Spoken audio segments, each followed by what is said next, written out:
Bonjour à tous et bienvenue dans cette nouvelle vidéo. Aujourd'hui, Jean-Luc Godard. Jean-Luc Godard qui nous a quittés hier à l'âge de 91 ans. Et plutôt que de vous faire un énième hommage, je pense que je ne réussirai pas à le faire parce que c'est un secret pour personne. Je n'aime pas beaucoup la filmographie de Jean-Luc Godard. C'est un cinéma vraiment que je n'aime pas. À part peut-être deux films, À bout de souffle, Masculin-Féminin. Mais à part ça, vraiment, c'est un cinéma que je ne supporte pas. Par contre, il est vrai que Jean-Luc Godard à la télévision, c'est quand même quelque chose. Et c'est très paradoxal puisque Jean-Luc Godard détestait évidemment la télévision et pourtant, il y est passé un nombre incalculable de fois. Et pourquoi j'ai voulu vous montrer ces moments? Parce que si je n'aime pas ces films, je l'ai toujours trouvé assez pertinent, toujours très pertinent, que ce soit, je sais pas, sur la vie, sur la société, même sur le cinéma, j'ai toujours trouvé Jean-Luc Godard assez pertinent. Alors, ça ne veut pas dire que je suis tout le temps d'accord avec ce qu'il raconte, mais voilà, il y a beaucoup de choses dans lesquelles je me retrouve, et peut-être que vous aussi, et peut-être qu'il y a des trucs où vous ne serez pas d'accord, pareil, évidemment, vous me le direz dans les commentaires. Alors, probablement que Jean-Luc Godard aurait évidemment détesté ce genre de vidéo, puisque, voilà, vous allez voir quand même clairement un robinet à images. Il n'y aura pas de voix off pénible qui vous surexplique ce que vous voyez. Il n'y aura pas non plus forcément de continuité avec les époques. J'ai fait exactement comme les autres personnalités par rapport à la télévision.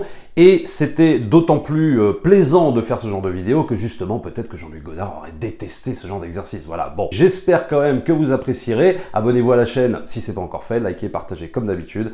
Et nous, on se retrouve très vite pour une prochaine vidéo. Ciao! Dieu ne plaise, si demain vous décédiez, immédiatement vous feriez, la presse du monde entier dirait, c'est l'un des plus grands cinéastes du XXe siècle qui vient de mourir. C'est évident, vous le savez. Donc fatalement, ce bénéfice... Mais ils n'ont pas vu les films. Ah mais peu importe. Ah bah voilà la différence. Non, peu importe. Enfin, les gens qui vont écrire, qui écriront sur vous à ce moment-là, ils ont vu vos films et ils les ont aimés et ils les connaissent bien. Très peu.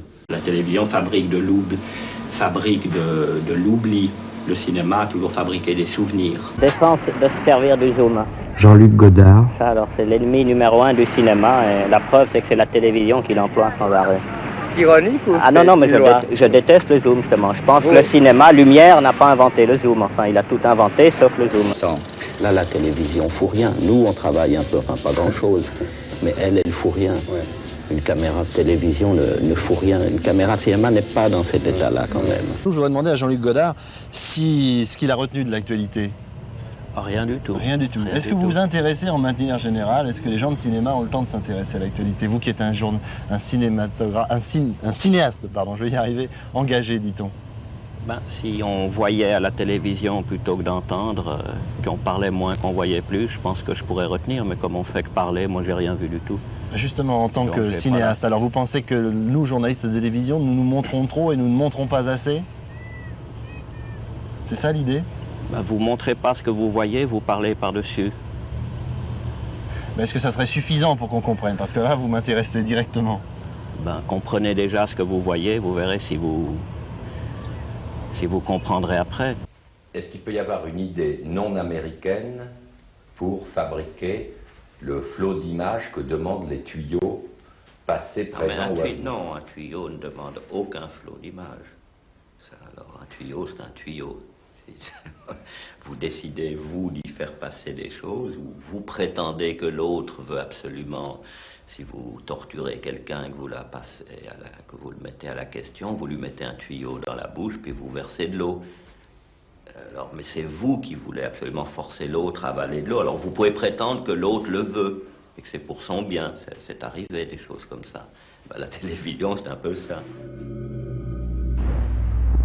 Quand ils entrent dans la salle, ils lèvent la tête. La télévision, on la baisse.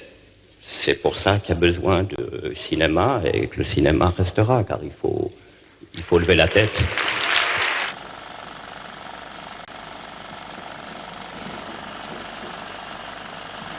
Coupe. Tu veux le refaire? Bon, allez, on tire les deux autres, ça va. Alors on va manger. Contrairement à la télévision, le cinéma nourrit son homme. Alors on va bien bouffer. Godard, lui, est apparu un peu désenchanté, regrettant que le cinéma n'ait pas plus marqué l'histoire de l'art. Il me semble que le cinéma n'a en gros rien changé. Il a aidé des moments à faire réfléchir un petit peu ou aimer. Puis ensuite, je sais pas, les gens, ça s'est pas fait. Et j'ai plein de choses à vous dire si j'avais pu. Mais on peut pas à la télévision. C'est pas fait pour communiquer, c'est fait pour transmettre des ordres. En même temps, ce qu'il y a d'agréable, c'est l'escroquerie financière absolument fantastique oui, que ça je pense que aussi, c'est fait, puisque vous remplissez là Je veux dire, facilement ce que- 3 heures ce que vous d'antenne dites, avec 3 oui. personnes gratuites qui viennent pour leur propre plaisir et leurs propres raisons. Oui, mais Non, mais j'aimerais Finalement- mieux parler avec vitesse Oui. parce que Je comprends ça. j'aimerais mieux. Je veux dire parce que sinon, moi, je vais dire tellement de mal de vous que ça vaut pas la peine. Notre invité du jour est Jean-Luc Godard, à qui nous allons poser une question dans un instant sur les Malouines. Jean-Luc Godard, vos réflexions sur cet événement? Mais vous avez, je sais pas si vous avez besoin de moi pour dialoguer. C'est difficile avec vous à la télé. Vous parlez beaucoup, vous montrez quelques images assez pauvres qui peuvent pas en dire grand-chose. C'est la guerre, Jean-Luc Godard, la Mais moins vous filmée du monde. Vous souhaiteriez, Philippe, être sur le lieu des combats? C'est mon métier, et si... Non, mais vous souhaiteriez, vous? Moi, personnellement, moi, je crois que j'ai Non, eu... personnellement comme métier. Mais je crois que j'ai eu ma dose de guerre, comme tout reporter qui Non, commence... mais là, et de montrer la guerre en direct, vous pensez? Moi, Je pense pas qu'on puisse la monter en direct, Moi, je pense que ça Jean-Luc. passionnerait les gens et on y vient.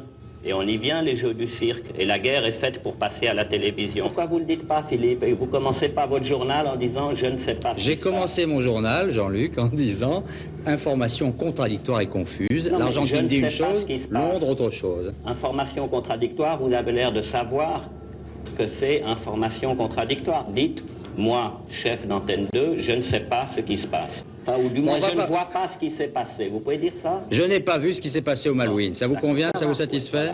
Très bien. Godard est quelqu'un qui nous passionne parce qu'on est partagé entre l'envie de l'embrasser et l'envie de l'étrangler. Mais justement, c'est ça qui est fantastique. Je veux dire que... Mais oui, dire qu'il arrive à toucher quelque chose en nous deux personnels. La haine contre moi ou la même, finalement la haine qu'il y a eu, que j'ai même activée de par caractère naturel, mais la haine contre moi vient que je suis quelqu'un de la famille. Que je suis quelqu'un de la famille. Si j'étais pas quelqu'un de la famille, ça irait, mais en plus je suis quelqu'un de la famille. Ah, ça va pas du tout. Je suis le ministre, je pourrais jamais être ministre. Il s'agit de manifester avec un retard d'une semaine et demie la solidarité du cinéma sur les mouvements étudiants et ouvriers qui se passent en France. Nous demandons à nos 3 camarades qui font partie du jury d'en envoyer un en délégation, ramenez les autres ici. Vous avez une mitraillette? Je vous parle solidarité avec les étudiants et les ouvriers et vous me parlez travelling et gros plans. Vous êtes Il me fait penser à un joaillier dont chaque pierre précieuse est magnifique en elle-même. Il a façonné chaque plan, mais il n'y a pas de collier. C'est-à-dire que l'accumulation des plans ne conduit nulle part. Je ne suis pas sûr qu'on puisse être ami avec Godard et je ne suis pas sûr qu'il ait envie d'avoir des amis. Par contre, on peut être admirateur de Godard et je crois que ça, il aime bien. J'avais encore plus de taches à rousseur que maintenant. J'avais les cheveux courts, j'étais très mince. Côté un peu ni garçon des filles. Et c'est, je pense, ça qui l'a séduit. Il me faisait peur, il m'impressionnait, il n'y avait pas de contact. Moi, j'étais toute prête, toute ouverte, toute offerte. Mais lui, je ne sais pas, j'étais peut-être la seule actrice débutante de la distribution et il ne supportait pas ça. J'étais très malheureuse. Bon, par rapport à la télé, si vous voulez, j'ai le sentiment d'être dans un pays occupé. Mon pays, c'est l'imaginaire. Et je suis dans un pays qui est occupé par des gens que l'imaginaire, je crois pas, n'intéresse pas. Justement, par exemple, quand je vois à la télévision, que ce soit un directeur de chaîne ou un cadreur, mais je pense pas qu'il a besoin de son salaire, mais je pense pas que, je sais pas, Louis ou Georges, je sais pas comment vous vous appelez là derrière, je pense pas que vous avez besoin de mon image. Moi, si je viens vous filmer, j'en ai besoin. Merci. Merci. Au revoir. Bon courage. Cher Jean-Luc, il faudra que je pose tout à l'heure la question sur le scénario. S'il existe un scénario de vous déposé quelque part, moi j'en ai jamais lu. Non, il n'y a pas un exemplaire? Ils sont déposés dans les faits et gestes de tout le monde, donc de vous. Donc vous n'avez qu'à regarder chez vous, vous en avez sûrement des milliers. Ça commence bien. ce jeune homme croit qu'il est en train de me filmer, de faire quelque chose. C'est lui, il fait pour me filmer, c'est pas ça. Il filmera un autre pareil. Malgré la provocation que je fais, gentiment, comme ça, il reste imperturbable. Mais il a raison. Mais il a raison. Il reste imperturbable. Parce que vous essayez de l'influencer. Il a raison. Il a son chèque en fin de mois, peut-être pas petit gros. Chèque, Paris Première, petit budget, tout petit chèque. des grandes idées. Tout petit chèque. Regardez comme il transpire. Mais il transpire, mais il a tort. Mais non. Mais le cinéma n'est pas fait pour transpirer, c'est fait pour respirer. Il y a quelqu'un qui parle de sincère, la télé, c'est comme la poste, enfin, ou comme encore la poste. Ça transmet, ça transmet. C'est un robinet. On met de l'eau, ça donne. Vous mettez un poison dans l'eau, ça vous diffuse le poison. Tous les films qu'on voit à la télévision, c'est pas des films, c'est des reproductions de films qu'on diffuse, mais c'est une reproduction. Un film, c'est fait pour... C'est une projection qui est plus grande que soi. La télévision, c'est une projection qui est plus petite. L'exploiteur ne raconte jamais à l'exploité comment il l'exploite.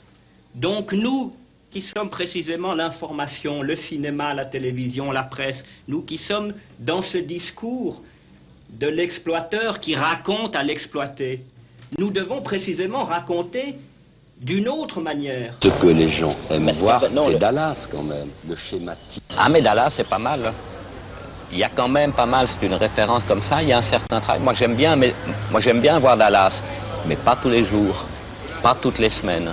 Pas toutes les semaines. Pas toutes les semaines, c'est trop. Ou, ce qui n'est pas juste, c'est qu'il n'y ait que Dallas, parce qu'il y a d'autres choses qu'on pourrait voir toutes les semaines, qui sont mieux que Dallas, mais d'une autre manière. Mais il y a quelque chose. Si Dallas plaît, c'est qu'il y a quelque chose. Moi, ça me plaît beaucoup, mais pas toutes les semaines, pas comme ça, et ça ne doit pas...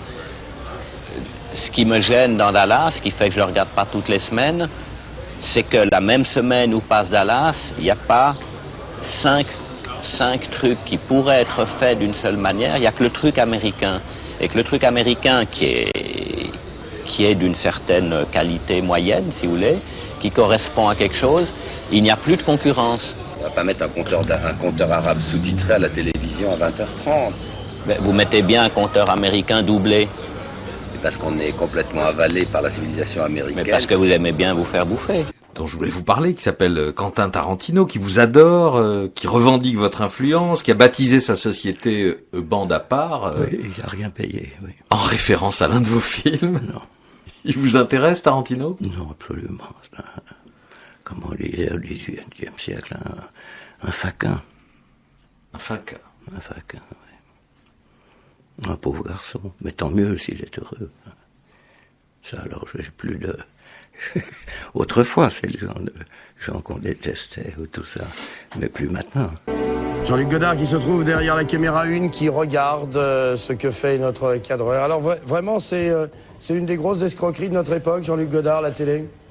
C'est-à-dire vous recevez pas mal d'argent, redevances, publicité, et à la fin, chaque président de chaîne a un gros problème pour dissimuler tous les bénéfices que ça fait. Quand vous regardez l'écran de contrôle là, de la caméra, qu'est-ce qu'il y a à faire avec la télévision, avec l'image télévisuelle aujourd'hui? Ben, je sais pas, vous pouvez cadrer un peu Yves, là, plus, enfin, qui est le plan moyen du speaker, voilà, stop, là. Disons, ça, c'est le plan type qu'on appelle plan américain.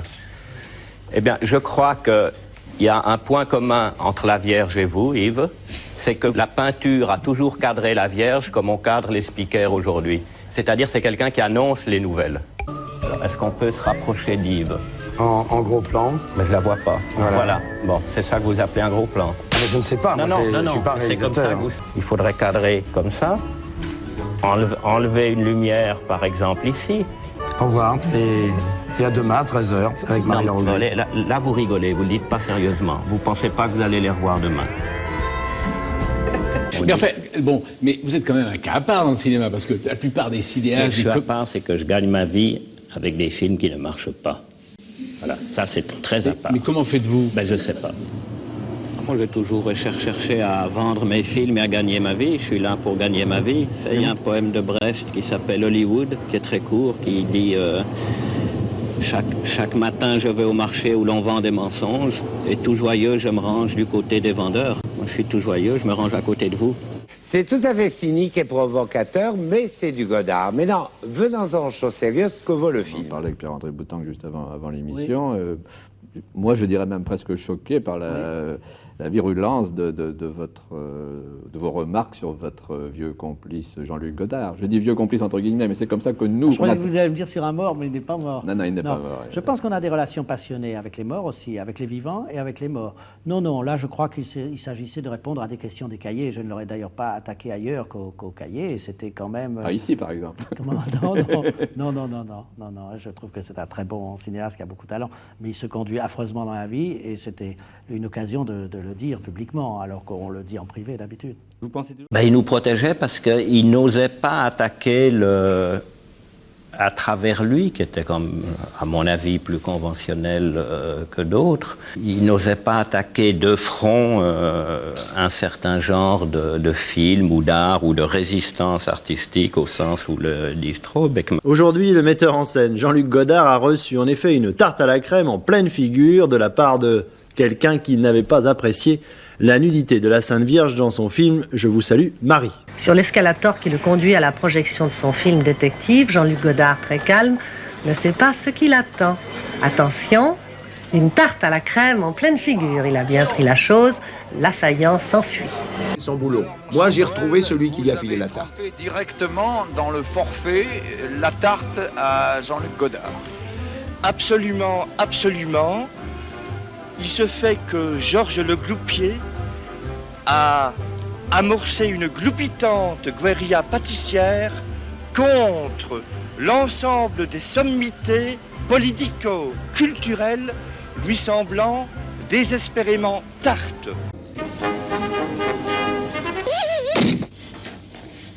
As-tu pensé à prendre le pain? Oui, mais j'ai oublié de prendre le sel. Ah. Au fait, sais-tu que la charcuterie d'à côté est fermée? C'est dommage. Le boudin était bon. Qu'est-ce qu'on appelle histoire? Quand j'étais petit, mes parents me disaient, car j'inventais beaucoup de choses, vraies ou fausses, j'aimais bien dire, là j'ai fait ça, et c'était pas vrai, alors on me disait, ne raconte pas d'histoire.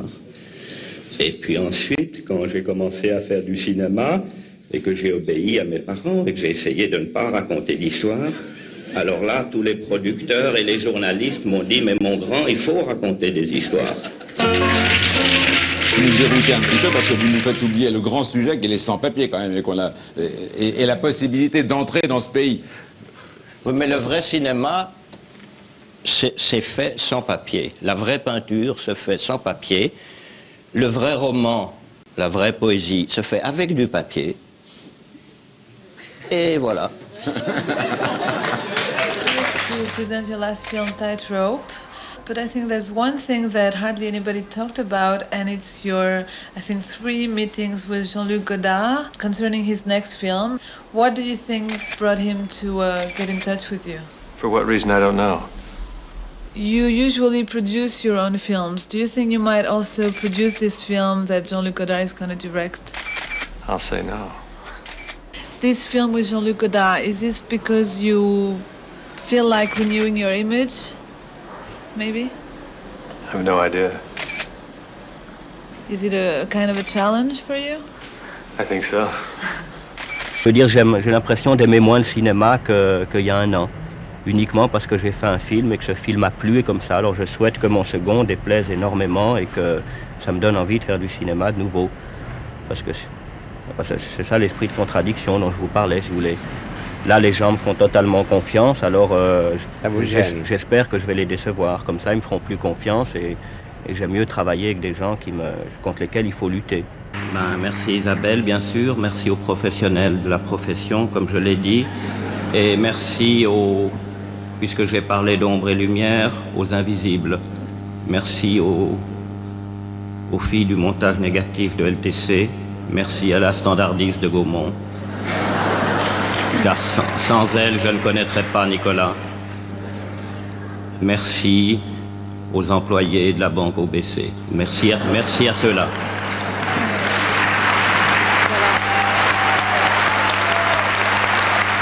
Oui, non, ça c'est... Non, moi je pense, ma théorie, c'est enfin le cinéma est purement balsacien, puisque les deux enfin c'est l'argent et les femmes, enfin, et que s'il n'y avait pas les femmes, enfin les trois quarts des gens feraient moins de cinéma. Du reste, toute la mythologie du cinéma est faite là-dessus.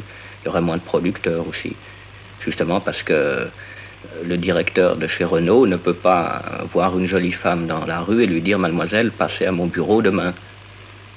Tandis que Charlie Chaplin, Clouseau, moi, même un inconnu complet peut lui dire. Le problème majeur des hommes, c'est d'entrer en relation avec les femmes. Alors Jean-Luc Godard, il y a un certain nombre d'années, vous ne me regardez pas comme ça avec cet air inquiet. Ah, je suis pas inquiet. Déjà. Je suis moins inquiet que vous. Oui, c'est vrai. Un soir d'octobre à New York, manifestation de catholiques intégristes devant la salle qui affiche « Je vous salue Marie » de Jean-Luc Godard. Jesus said to John, "Behold your mother. Mother, there's your son." She is our mother, and we're here to defend the honor of the Blessed Mother, not to debauch her or defame her. You see, I want to go to heaven. I don't know where you want to go, but I want to go to heaven. Where do you want to go? Well, I'd like you to get to heaven. We want to save the movie. Non, mais il y a quelque chose de bien, Raphaël, sur ce film. C'est chaque spectateur, et quand même ça les catholiques devraient, chaque spectateur qui entre, il dit le titre du film, il dit « Je vous salue Marie ». À ce moment-là, on lui donne un billet, il donne l'argent, et c'est une certaine forme de salutation. Je m'en souviens plus de ce que j'allais dire.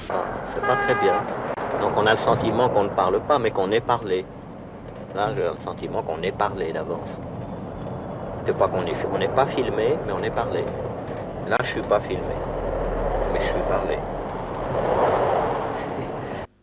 Go. Go. Godard. Je ne m'appelle pas Godard, mon père s'appelle Godard, lui-même ne s'appelait pas Godard, c'était son père, etc., etc. Quand le père du père de mon père avait une tâche difficile à accomplir. Le lundi, Alain Sard et René Bonnel m'ont donné de l'argent. Le mardi, j'ai trouvé, en me disant, faut faire un film. Le mardi, j'ai trouvé les décors. Le mercredi, les costumes. Le jeudi, on a engagé les acteurs. Le vendredi, j'ai écrit le scénario. Le samedi, j'ai écrit les dialogues. Et le dimanche, je me suis reposé. Maintenant, tout ça est mêlé, ces spaghettis, hamburgers et trucs comme ça, que ça soit... Et les gens aiment, le téléspectateur, qui est le public de télévision, préfère une série américaine moyennement faite à une série française, disons, moyennement faite, ou allemande. C'est comme ça. Pourquoi est-ce qu'on s'intéresse à Dallas? Moi aussi, à certains moments, on en a besoin. C'est-à-dire qu'on a besoin du mal. Eh ben, on a besoin du mal. L'Europe a eu envie de s'aligner sur l'Amérique plutôt que de s'aligner sur elle-même ou sur d'autres choses ou d'aller un peu vers l'Est, vers le Nord. Elle a privilégié une direction. On mange tous des hamburgers, on a tous des téléviseurs Sony. Si on est un peu plus riche, on a tous des Mercedes. On a tout pareil. Elle est faite. Je croirai à l'Europe le jour où cette honorable maison passera à 20h ou à 22h régulièrement, pas seulement des mauvais films américains, mais aussi des mauvais films turcs, des mauvais films suédois, des mauvais films birmans, etc. Or, ça n'arrive pas. Oui. Qu'avons-nous? Parce que le public préfère un mauvais film américain à un mauvais film birman. Et pourquoi? Pourquoi? Parce que j'en sais rien, mais parce que c'est les sondages qui doivent le dire, ça. Le DIMAT. Comment présenteriez-vous Passion? Par le titre, Passion. J'ai toujours cherché des titres qui en disent long.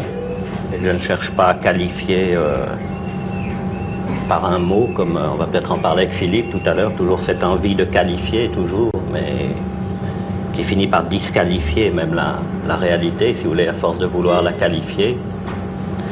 Et passion, c'est ce qu'il y a entre les gens, entre les Argentins et les Anglais, entre Saint-Étienne et le Paris Saint-Germain, entre un patron et son ouvrier chez Citroën, entre l'intérieur de son commerce et l'extérieur de son commerce. Là, on a une passion de 10 milliards sur le commerce extérieur. Donc c'est le furet aussi, la passion. C'est ce qui est entre les gens et qui court et qu'on n'attrape jamais, puis qui explose à des moments. Le cinéma est fait pour montrer des moments de ça. Bien, c'est la fin de l'émission, votre questionnaire. Le mot que vous détestez? Ministre de l'Intérieur. Votre drogue favorite? Le romanesque. Homme ou femme pour illustrer un nouveau billet de banque? Adolf Hitler. Le métier que vous n'auriez pas aimé faire? Ministre de l'Intérieur. Et enfin, si Dieu existe, on y revient, si Dieu existe, qu'aimeriez-vous, après votre mort, l'entendre vous dire, à vous, Jean-Luc Godard? C'est pas trop tôt, mettez-vous là.